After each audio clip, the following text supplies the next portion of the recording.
There are 8 universities in the Wisconsin Intercollegiate Athletic Conference, play an average of about 20 sports each.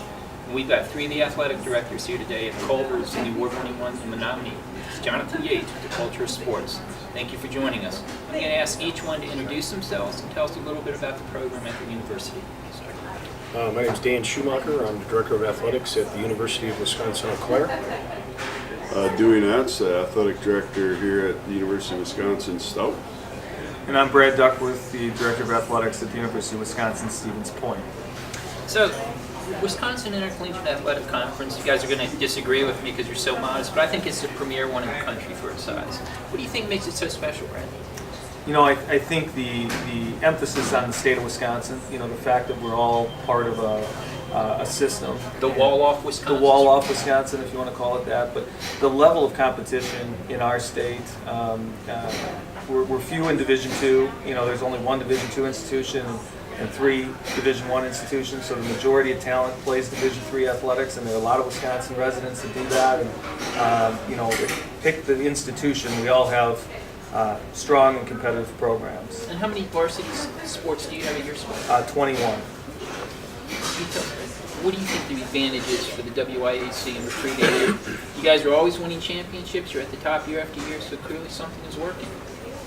Yeah, I think it's a combination of a lot of things, but a lot of things Brad touched on, but also I think the tradition and the history of this conference lead a lot to that, and the success that we have. I think our success speaks for itself, but when kids have the opportunity to compete and be the best and compete for championships, I think they choose to stay home and play at this level. A lot of kids do versus playing up at a different level.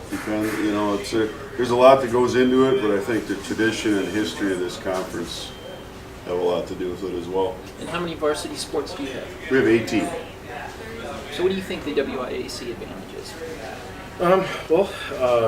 First of all, there's only a little less than 70 Division III schools that are public institutions. So the majority of Division III is a private school setting. We have a different profile as an institution than the typical Division III school, but that becomes advantageous for student athletes that are looking for a little bigger experience than an average Division III school is about 3,000 students. You know, with our institutions, we're at anywhere between 8,000 and 12,000 students, so it's a larger school field. At the same time, the price point to attend a Wisconsin State school, based on the competition around us, not just the Division Is and the IIs that are our own state system, but we were surrounded by many Division III private schools. So we have a competitive advantage in some areas when it comes to price point, that it's a much cheaper, lowest debt, greatest value on your degree for return on investment at our institutions as a whole than most of Division III. And how many varsity sports do you have at your school? We have 22. And so do you think that public university one, do they appreciate that? Because I would think the average D3 student athlete is probably looking for a small, intimate feel, but as you pointed out, the average school in the WIAC is 2 to 3 times bigger than a D3 private school. There's no argument on that on my part, because we've taken full advantage of our situation. And each school is different, but I think with Dewey and I, and Brad can attest, we are part of some major media markets in the state. Brad's out of Wausau, or Stevens Point in Wausau, and Dewey and I are out of Eau Claire, and we have 3-4 different television stations and talk radio and an everyday newspaper. So it also lends itself to a bigger field experience because of that media presence. So I think it's a good selling point to any student athlete that's may not be a Division I scholarship athlete, but they're going to get a Division I media feel in our league. Dewey, what do you feel your main selling point is to the student athlete who sort of says, do I want to go Power 5 or do I want to go to the WIAC? Or I think, for kids to make decisions on schools and schools in our league, there's a lot that goes into it. And, the compete for the national championships, being the best, that kind of thing, but the academic thing and the academic strength of each institution. And each of us have a little niche that's a little bit different than some of the other schools in our league. And the jobs and the different careers that come out of Stout are a little different than come out of Stevens Point and Eau Claire. And so kids are making decisions on that. That's a big part of why kids end up where they do. And you know, the public versus the private education, there's a lot of kids that make that, and families that make those decisions. They want kids to go to a private institution. That's great, that works for them, but for the kids that come here, it's the right fit. And for a lot of reasons, the size of the community, the distance, there's family around, there's history, there's a lot of things that go into kids that make, and how they make their decisions on which school to go to. So down your way at Stephen's Point, what are the advantages you use to recruit the student athletes? Well, a lot of what they said. You know, the opportunity to play a schedule every night against top teams. You know, that's the student that chooses between a scholarship institution and maybe our institution. You could play earlier in their career, but every night in our league has 2-3 cameras there. You can play as a freshman. The history and the tradition of this league, you know, the Stout Stevens Point game, the Eau Claire Stevens Point game, there's something on that. They'd likely know somebody who's in the game. You know, and on top of it, while we're bigger, you still have that small school feel. I mean, 8,000 students isn't 80,000 students, so you're not in Madison. You know, it's likely that you're going to know the hockey player and the basketball player, and you have that kind of small school family feel at a larger school Division III atmosphere. So I think the tradition drives us. But you know, like Dewey said, our majors, our careers are a little different at each institution. We're a college of natural resources kind of institution, so it has a niche to it. You know, if you're a paper science major, there's not a lot of choices, and you can compete at one of the highest levels athletically. So there's a little bit of a sell that way too. So, Dewey, when I interviewed Derek Carter, who's the athletic director at Coppin State, he said he took a lot of pride. It made him feel good when a bigger program would hire away one of his coaches or one of his administrators. How do you feel when a bigger program hires away? I mean, the Wisconsin Intercollegiate Athletic Conference is just one of the best, from Dr. Garner, the commissioner, on down, so people are naturally going to look at you for your talent. How do you feel if they're hired away after you develop them and nurture them? What did the AD say? Did he say he liked it? Loved it. He said he loved it. He said it made him No, very when we proud. get good coaches, we want them to stay here. You know, but we also understand that's part of the process.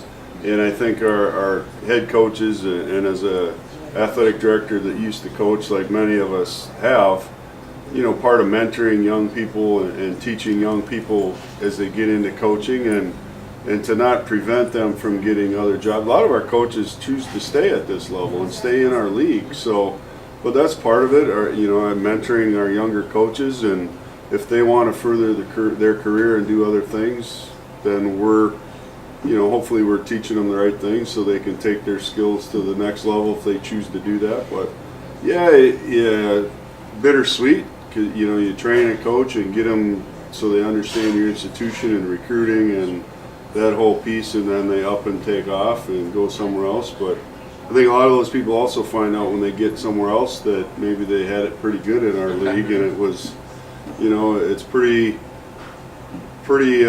genuine, I guess. People in our league respect each other, and the integrity of recruiting and that piece is a good stuff. But coaches will move on, and we're a part of the process. I don't think we're feeding ground, you know, stepping stone for all of the people, but it's part of the process. And So Dan, how do you feel about that process when one of your coaches or administrators is hired away by a bigger program? I was sitting here listening to Dewey, and I was trying to contemplate how I'm going to answer that question. Brad, you're next. Thank you. Appreciate that. My situation and my lens that I'm looking at that particular question may be different than the two gentlemen next to me. I've been an athletic director at Division I. I've been an athletic director at Division II, and now this is at Division III. So what I've seen out of the three divisions, 2 and 1 is about getting ahead. It is about their next job, to win there, to move on, to position themselves, to get to the top of the mountain. I've been here 5 years at Division III, and with my coaching staff, I don't see that mentality that if I win 20 games, I got a chance to go down to Winona State, a Division II school down the road, and get a better job. I haven't had that experiences with our coaches. So exactly what Do Dewey you said. think that's because of your hiring? Do you look for the guy who you think is going to be a good fit? And have that passion for D3 and want to stay and appreciate the feeling of community and everything else that you have in WIAC? Well, I mean, probably the largest hire I've had in the last 3 years has been a head football coaching position, and he came from Division I and Division II. Even though he was a Division III athlete at one time, his coaching pedigree was at the higher levels. So, just as you're seeing a lot of people from the higher levels, I mean, Crystal Lanning, our athletic director from River Falls, she came from a Division II conference office and is now AD at a Division III school. So you're seeing a lot of people come down in the administrative ranks. Once in a while, the coaching ranks, they come down for it. But most often enough, once you get a good coach, you want to keep them. Like Dewey said, you want to keep them. And I think that the quality of life that you have in a Menominee or Stevens Point or in Eau Claire just lends itself to people making a life out of it. So Brad, what are your feelings when you're training an athletic staff, training coaching staff, so that other thought, he might want to kick it up to the D2 or D1 ranks? Well, we've lost some. Yeah. We just had our volleyball coach take the University of Wisconsin Green Bay job, Division I in the Horizon League. Gabby's a great friend. Matter of fact, she chaired my search committee, so I say often to her, the only mistake she's made in her career was hiring me to be the AD. But I just sat with her 2 weeks ago at an exhibition game for about 2 hours, and she said, I'm happy to be at Division I. She came from Southern Miss, so she had been at Division I. I'm happy to be back at Division I so I can work with my players year-round. But she said what I wasn't ready for was the pinnacle of our year will be if we can win the Horizon League. And then we're going to get in the NCAA tournament and likely get through 3-0. When you wake up at Stevens Point or any of our institutions in any of our sports, you legitimately have a chance to win a national championship. And if you look at the Division I model, how many institutions are there out there that can, even in the Power Five, not all of them can wake up in their sports and say, well, we can win a national championship in this sport. So I think we talk about that. We also talk about the ability to have a work-life balance at Division III. Our men's basketball coach is a 4-time national champ, but he's also a grandpa. So he'll take 2 or 3 weeks off in summer and spend time with his family. And I think the two people we've lost, a hockey coach and a volleyball coach, both would say, I probably made a bad decision. I had a good situation going on there, and I kind of ran for the lure of Division I, and I maybe made mistakes. So let's do sort of the in the outs of that. How do you look for that passion for Division III when you're interviewing someone? Well, I think what these guys said is clear. If somebody's in my office saying, my goal is to come to Stevens Point so that I can get the Wisconsin job, you're not a good fit for Division III. That may be a Division I mentality, get here to get there. Division III, you have to be committed to the community, to the student athlete, to the classroom, to fundraising. I'm looking for somebody who's into the holistic development of student athletes. We're blessed, I say this, I'll say it for me, I'm blessed to be at an institution where we can win a national championship. That doesn't necessarily mean that the rest of the Division III coaches aren't great coaches. They're just not at an institution maybe designed big enough to do it. But I'm looking for somebody who's interested in that holistic piece, and if they take care of the student athlete at our level, they'll be successful in competition. So after the intro interview, when somebody does leave, if they leave, do you ever point them out in your exit interview? Do you think you're going to find the same passion that you're going to find at a Division III school, that holistic approach that you talk about? Well, we talk about it. Yeah, we talk about the differences between divisions.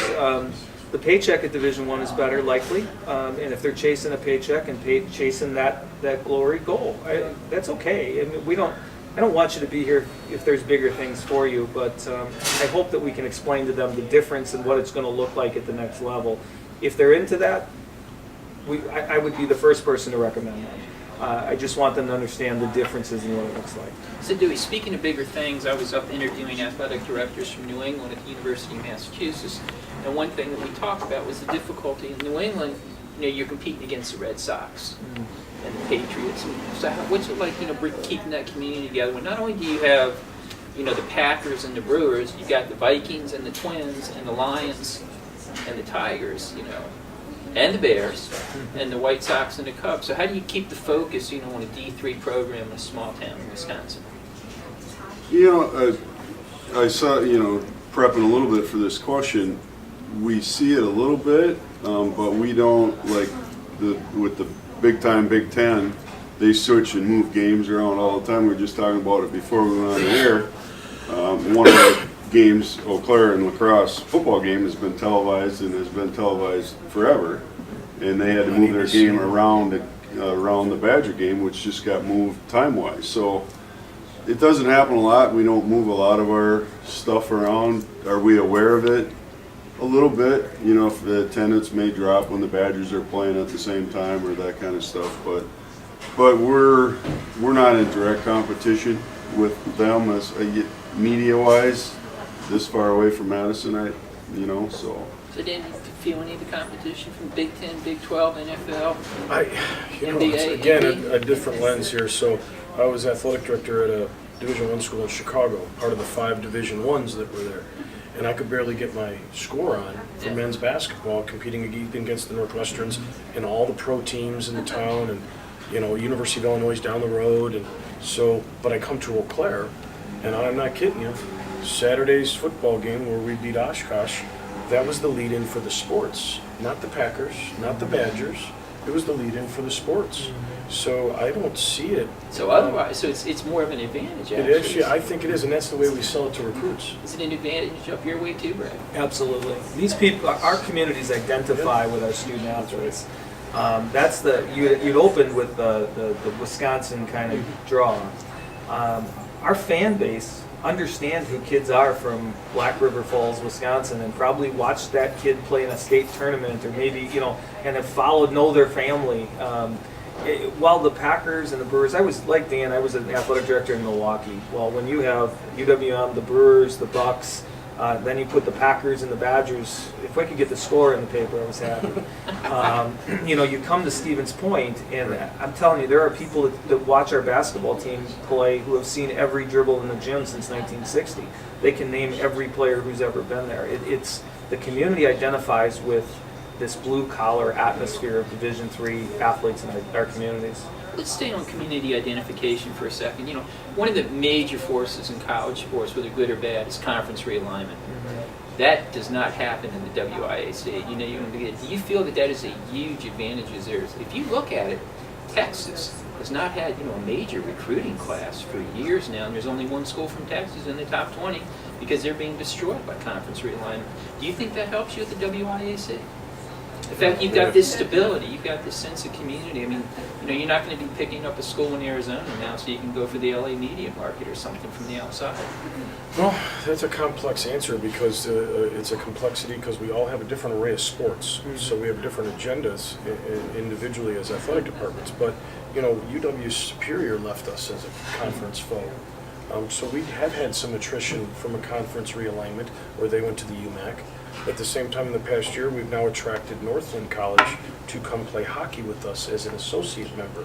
So there is an aspect of, I'm seeking, I know with 2 of our other schools, trying to find a conference for men's tennis right now. So we're looking at trying to bring in a couple different conferences that don't have the AQ. So we're also thinking outside the box when it does come. So realignment actually does affect us, more so than you think. Does it affect you much, Brad? I think Dan hit it right on the head. With some of our sports, gymnastics, hockey, we have golf schools that aren't true WIC institutions in the entire sports. The football, basketball, volleyball is the majority of the. But some of the sports where not all of our conference schools have those sports, we pull schools from other conferences in with us, which we need to fill up a conference schedule. So it's tricky. I think what I take out of what you're talking about is that traditional WIC conference is very, very strong. Mm-hmm. Yes. And pulling the private institutions, I guess I'll say, because that's really all that's out there in this area that aren't in our league, in pulling up. So gymnastics, we have schools from the MIAC in our conference. We're known as a Division II schools in our conference in gymnastics. So the strength and power of our WIC, the integrity is huge, but we still need, and not realignment, but we need associated members for some of our sports. And that's important to those sports that we have that not all of our WIC schools have. So, Brad, we've been talking about the institutions. Let's talk about the individuals now. What led you to pursue a career in college sports administration? That's was it meant to be a joke? Well, no, I'm glad you enjoyed it. I often tell younger people when they come in my office, how do I get to be an athletic director, I say, don't do that. Go do something that's a fun job. It really was. I think with these guys, I'm 42, so I'm a younger AD, although I've done this now for 12 years. So I was He's a child. He's He's still a old. child. He's old. I was a really He's young old, AD man. when I started, right? So at 30, I had the opportunity to be an AD, but I came up as a coach. I mean, that's what I wanted to do. I wanted to be a basketball coach, and I did that for 20 years. And I'm proud of that, but that's changing now a little bit. The younger model of let's coach, and then get into administration, you don't really see that as much anymore. So Now, Judy Rose, who used to be the athletic director at the University of Charlotte, she coached basketball. She told me that she went from basketball coaching into college sports administration because she did not want her future based on an 18-year-old's ability to make a free throw at the end of the game. Sure. Did you have that same epiphany moment, or was it a gradual evolution? no, you know what? It was the chance to be an athletic director in this conference. I mean, I was an AD and a coach. I was split role in my last institution. I had no intentions of leaving coaching, but when I looked at my wife and said, if we pass up on a job in the WIAC, we're never going to get that chance again. There's only 8 of us in the whole state, in the whole country, who have the opportunity to represent an institution in our league, which is, in my opinion, the best in the country. And I'm a Division III guy. I believe in the values of Division III. So for me, athletic administration has kind of just been a part of what's evolved. And then when this job opened, and somehow I was lucky enough to have it offered to me, I said, if I can join the ranks of these kind of people, I have to do that. So that's what led me to become an AD at Stevens Point. So, Dewey, what led you into college sports administration? Coaching, really, and I had my career goals had nothing to do with being an administrator. It was I want to be a football coach and coach track and strength coach. I coached here for a long time, 20-some years before I got into this. But it was our previous AD had left and he was gonna leave, so it was. They opened the position up, and he chose not to apply for it. So some of our other coaches are like, hey, you have a lot of experience in this and this and that, everything about this institution and how it operates, so why don't you, I'd only been a head coach for 3 seasons and had more that I wanted to accomplish as a head football coach. But this opportunity was here, so I started thinking about it, and through the interview process, I realized, hey, I can do this job, and it's been different. It's been enlightening. It has its moments, but I've enjoyed it, and trying to have an impact on the entire department and all of the student athletes versus just one program has been good. But young kids out there that talk about, and Brad mentioned a little bit, that, well, I want to be an athletic director. How do I do that? Coach first.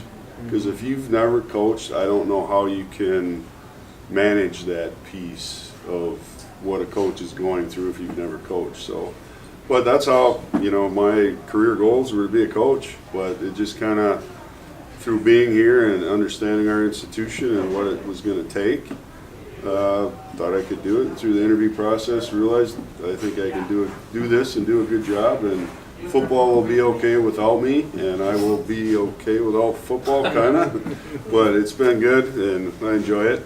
Try to get better. Dan, what led you into college sports administration? So I got a totally different story than these guys. Looking forward to it. But I was a student athlete and graduated in the late 80s, and I was a business major. I got into banking and risk management. I was involved with a major banking firm for about 10 years. I became president of my booster club at my home institution where I went to play college football. And the president of the university at the time was making a change in how athletics was going to be run. He was recognizing at the Division II level in the late 90s that it's a business of sports. It's a business of sports. So it intrigued me, and I went to go work as a special assistant to the president and oversaw athletics from a business standpoint, and then had some different life-changing moments. Would probably still be at my alma mater right now working if it wasn't for life-changing moments, but I had parents that get sick, and I'm from the south side of Chicago, so I had to go back home and took an Division II AD job in Chicago, which then wound up being at Chicago State in the end. But so I took a business route. I have an MBA. You know, I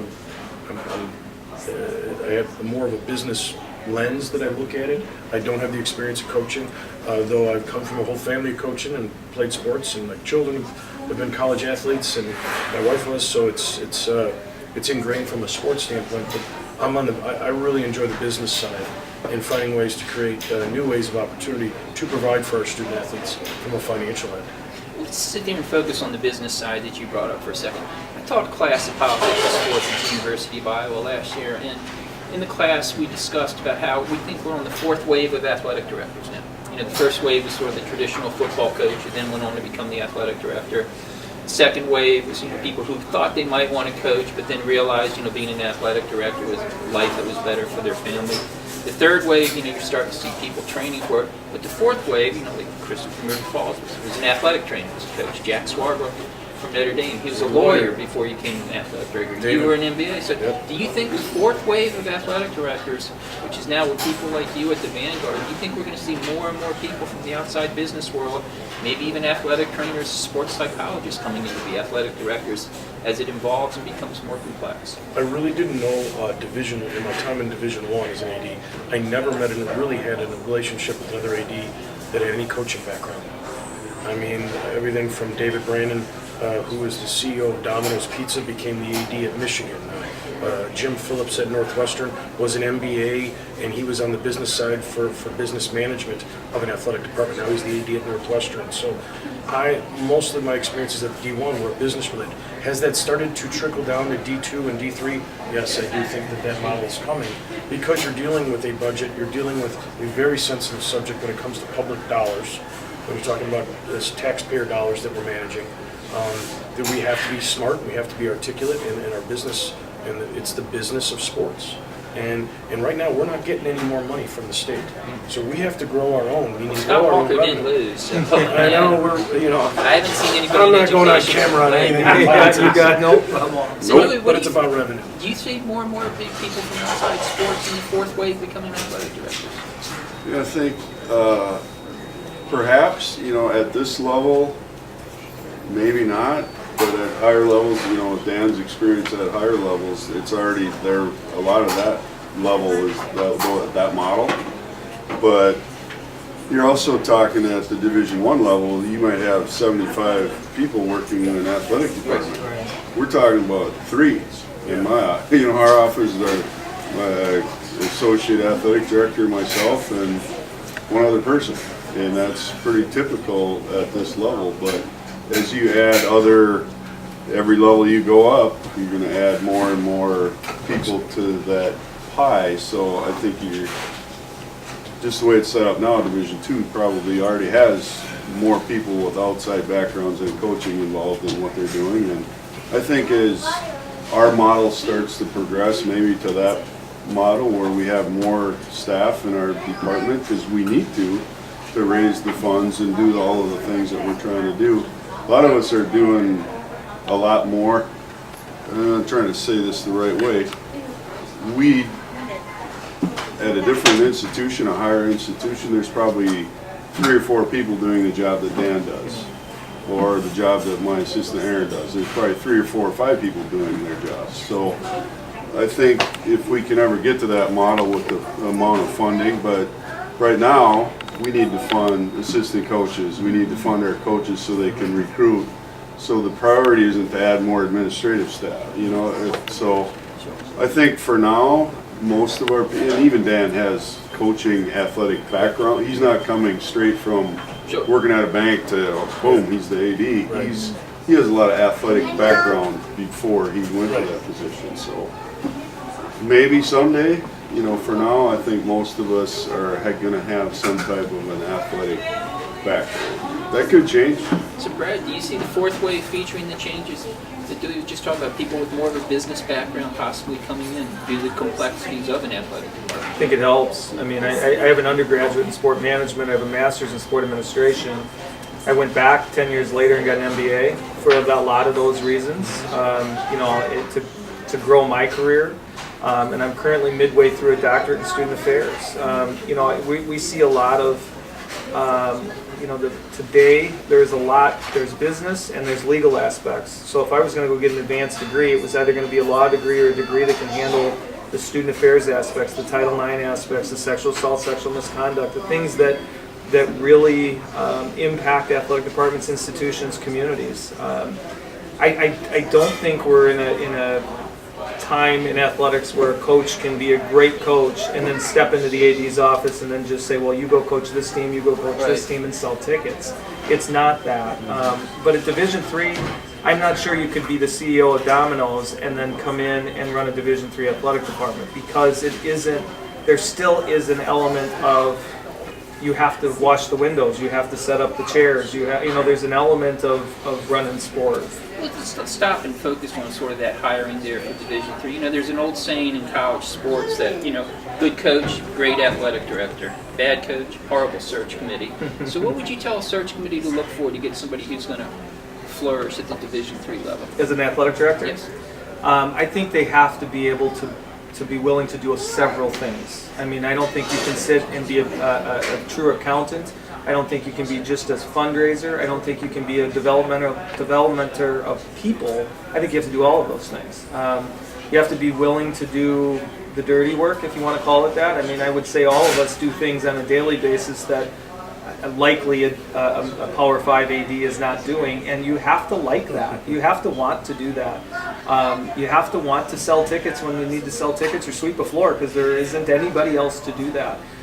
But you also have to be able to be a good steward of state tax dollars. You have to be able to cultivate and develop fundraisers. You have to put a business plan together. So I think if you're looking for a true Division III athletic director, I don't think you need an expert in one area. You need somebody who's dangerous enough in all of them that can kind of lead a multifaceted department. So Danny, with your diverse background, what would you tell your search committee to look for in a D3 athletic director? Well, I answered similar to what I answered the question before, and Brad has excellent points because, I do bring a second set of clothes to work. Mm-hmm. So I know when I go back this afternoon, I've got to do some physical work and help with some things. So I'll have jeans on and gym shoes in a little while and out of here. At D1, did I have to do that? No, I didn't. It's a different complexity, a different level, and there's the bodies there, as Dewey alluded to help you do those things. But for me, looking at some of the hires that I've had, 3 major hires since I've been there, for me, what I learned is I got to have somebody who's going to have passion. And so I say that to my coaching candidates, and I would say that to an athletic director.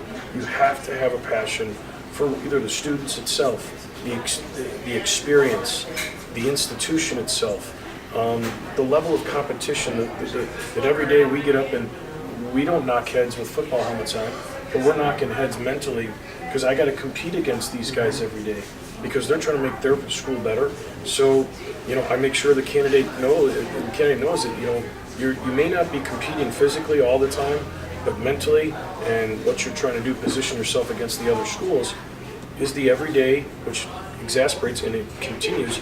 Usually if you're a student athlete or coach, that's the new turn on to compete. So Dewey, what would you want to see in that for your search committee to look for? Both of you, Brad and Dan, had great answers. The only things that I would maybe add, organization, the ability to be organized and manage people is a key piece. I think having an understanding of Division III athletics, I think it's different than Division II, it's different than other places. Yep. Understanding the Division III model and putting the students first is a key component, which Dan and Brad both mentioned, but both of what these guys said was fantastic and exactly what we'd all probably be looking for, the same person. Right. The same type of people. And there's good people. People have asked me, all of us do, we get searches from other places, people looking for athletic directors and, hey, would you be interested in this job or that job? And no, I'm not, but there's some very quality assistant athletic directors in this conference that make us all look very good. But especially yours. Yeah, those people are fantastic workers that, in my book, are ADs right alongside the guys that are doing this little video thing today. So those people are fantastic looking. So you look for those people too, so. You look for the best fit, whether it's a coach or an athletic director, the best fit for all of the reasons that are unique to your institution. So Dan, I think Dewey put it best when he said you put the students first. Yep. Everybody's always talked about their passion for student athletes. When I was teaching at Iowa, I had 3 varsity athletes in my class. And the way I knew that Gary Barta, the athletic director at Iowa, had a great program was the only thing they ever complained about was that the guacamole was not chunky enough. So what made you realize, what was your chunky guacamole moment when you realized if this is all that a teenager away from home has to complain about, I've got a great program here. Yeah, that would be great, but that isn't the case at our level. We have many different levels of frustration that we want to make better so that that type of thing is the least amount of our problems, because there isn't. We had a business call yesterday as leadership on the way different schools in our league handle preseason meals and what the level of funding is for it, or different policies on how we can bid out contracts and stuff. So, and some of those contracts then lead back to the experience for the student athletes. So we're constantly advocating for the student athlete to give them that type of experience to where if that's their only problem, the clumpy avocado dip or whatever, Not chunky enough. chunky enough, then you're doing a great job. But that always, I think that's in fantasy land now, okay? So I don't care if you're at Iowa or at Stevens Point or Stout or Eau Claire. I think we all still have challenges every day, and we still strive every day to make the student-athlete experience better. So Brad, what was the moment that made you realize that that's all they have to complain about? Well, I'm doing a great job up here. Well, there's a couple things that we try to sell to our staff. A couple of kind of catchphrases. One, we try really hard to not let the kids know that mom and dad are poor. So if we can give, whatever we can give to make sure that their experience is as first class as possible, we'll cut back on the things that we may need, or administrative, or whatever makes mom and dad poor, but not the kids. So that's something we use often. The other thing that we use often is it's somebody's first day at Disney. So, Wisconsin Dell. Wisconsin Dell is here, but Yes. The Disney Corporation does that better than anybody. You walk in and everybody, at least externally, comes off as this is the best thing that they've ever done, even though they've been in that costume 5 straight days in 90-degree weather. And I ask our staff to try to do that, to not get caught up in the mud. There are things that are going to be challenges, but these student athletes are here for 4 years, and it's their only 4 years, and it's going to be really fast. It's our responsibility to make sure they have a great experience. So yeah, when they come in with challenges, they're serious challenges. And I think it's our responsibility to do our best to try to eliminate as many of those for them as we can. So Dewey, what is it that made you realize, hey, I'm taking very good care of my student athletes if chunky guacamole is all they have to complain about here? I think some of the key things that hit me is when kids come back after they've left their institution and how good they feel about being a Stout grad or a Point grad or that piece. Because that means they had a great experience. They still stay in touch. That piece is cool. There's things that we do to try to improve our student athlete. We all have, it sounds like, the same goal. We have goals that we're trying to accomplish each year, but the number one goal with everything we do is to put this student athlete experience is the top thing that we try to achieve. So I feel good if our kids come to school here, they graduate, they get good jobs, and have a great experience participating in college athletics, because it's part of who they are. So we want that experience. So the little things, we try to treat them like a Division I athlete with Division III money, put it that way. And I think we all try to do that. And if they leave here and they feel good about everything, then you've done your job. So for the last question, let's focus on one that fits in each one of your backgrounds. All of you have a wide background, players, coaches, your way to ADs. So Brad, just about every student athlete thinks they're going to go to the pros in some capacity or other. It doesn't matter what division they're at. The NCAA study showed that 75% of D1 basketball players think they're going to make the NBA, 50% of D2, and 25% of D3 are going to make the show, when in reality about 1 or 2%. When is it you make the point to them that, hey, you've got the best opportunity in the world, You are playing at the WIAC. You know, you need to make the most of it before, you know, your time's up and, you know, you're out there with everyone else. Well, you know, at our institution, we'll use men's basketball, but hockey and football, those athletes all believe that they're going to be at that level on Sunday, and we never want to bring their ego to the point, but you have to balance them. We're fortunate. Terry Porter is an alum. He's a historic men's basketball player and a pro, and so often when we have a few of those guys, we can walk in the hallway, point at Terry, and say, you know, we've had basketball here for 110 years. There's only one guy on the wall. You know, so the chances of you getting there, but in 110 years, we've had bankers and we've had principals and we've had coaches and we've had people that have made enormous differences, but they're not on the wall. How about not aspire to be that? Aspire to make a difference in your family and your community and be a great pointer along, and that typically helps them a little bit. So Dewey, when is your, you know, you're not on the wall moment with the student athletes? Well, I think all of us, we have meetings with all of our teams, and I think the first year kids, yeah, they hear everybody talk about the WIC and how great it is and how good it is nationwide, and they get here and they still haven't competed yet, because my meetings are with these teams before they start. Sure. But I tell them, yeah, they realize it really quick. Well, they figure it out, because this is fantastic league in every sport. So, but we're very clear with them that you are going to play in the best conference in the country in Division III. Understand that. Understand if you're an all-conference player in this league, you're one of the best in the country. You're probably going to be an All-American.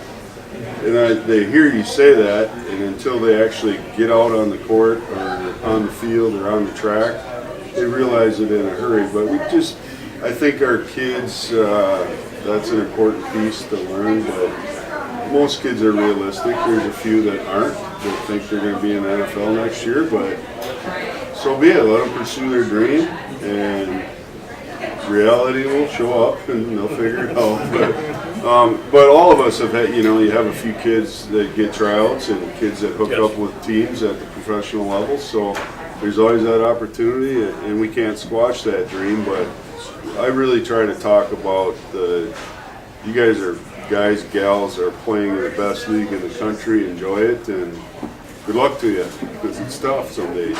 So Dan, with your business background and education, you're natural to end up with this question. When do you make that point to the student athlete that, hey, there's only one guy up on the wall, you know, you need to focus on this wonderful opportunity. You're here to get a great degree from a great institution and a great conference? Well, the message I've sent, I don't care what division I've been at, the message has been nobody's going to care in 10 years how many baskets you scored, how many touchdowns you scored. Hell, does it really matter how many touchdowns I scored in 1986 on what I'm doing right now? Because the only reason why I'm here is because I got a degree. And that football was my vehicle. And I try to position it with I meet with a lot of recruits one-on-one with their parents before they even decide. Plus I do an all-athlete meeting, as they do. And we talk about it. You're fortunate enough to be in the WIAC, the WIAC, because you're part of less than 2% of all college or high school athletes who have a chance to play some kind of form of college ball. So they're already in an elite group, and like Dewey said, they become all conference. Then they're probably going to be all Americans. And I'm not saying we're stifling their dreams and stuff, but I try to shake the tree with reality that says, hey, I had that dream too, but I made sure I backed it up. That I had insurance policy, and the insurance policy is getting that degree, because no one's going to take that away from you. You know, nobody's going to, and all you're going to do is that you're going to use that with the background you had from an athlete to propel your career, to be that banker, to be the mayor of your town, or the civic leader in your town, or whatever you're doing for your church, or the president of a major Fortune 500 company. It happens at all of our schools, and I think if we continue to keep that in, we still encourage their dreams. But let's be real and shake that real tree out for them in their 4 years here. Well, we spoke of an elite group. I want to thank you guys for joining us today. I want to thank the award-winning Culvers for hosting us today. This is Jonathan Yates with the Culture of Sports. As they say in Wisconsin this time of year, watch out for deer. Thank you. All good? Thank you so much. Thank you, sir. Thank you so much. Jonathan, thank you.